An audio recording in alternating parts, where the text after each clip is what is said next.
Hello everyone. படுகுண்டாக இருந்த நடிகர் நிவின் பாலி உடல் எடை குறைத்து ஆளே மாறிட்டாங்க.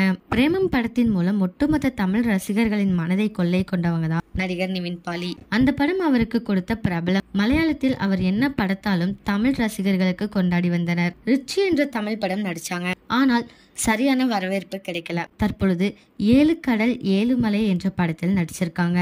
கடந்த வருடம் பாலியல் புகாரில் சிக்கியிருந்த நிவின் பாலி தன் மீது எந்த குற்றமும் இல்லை என்பதை நிரூபித்து பிரச்சனையிலிருந்து விலகினாங்க. இந்த நிலையில் குண்டாக இருந்து வந்த நடிகர் நிவின் பாலி தற்பொழுது சுத்தமாக உடல் எடை குறைத்து ஆளே மாறியிருக்காங்க. இப்போ அவங்க போட்டோ தான் வைரல் ஆகிட்டு வந்துட்டு இருக்கு. உங்க யார் யாருக்கெல்லாம் நிவின் பாலிய பிடிக்குமோ அவங்க எல்லாம் கமெண்ட்ல சொல்லுங்க. இந்த மாதிரி லேட்டஸ்ட் சினிமா நியூஸ் அப்டேட் தெரிஞ்சுக்கணும் அப்படின்னா இந்த சேனலை சப்ஸ்கிரைப் பண்ணிக்கோங்க.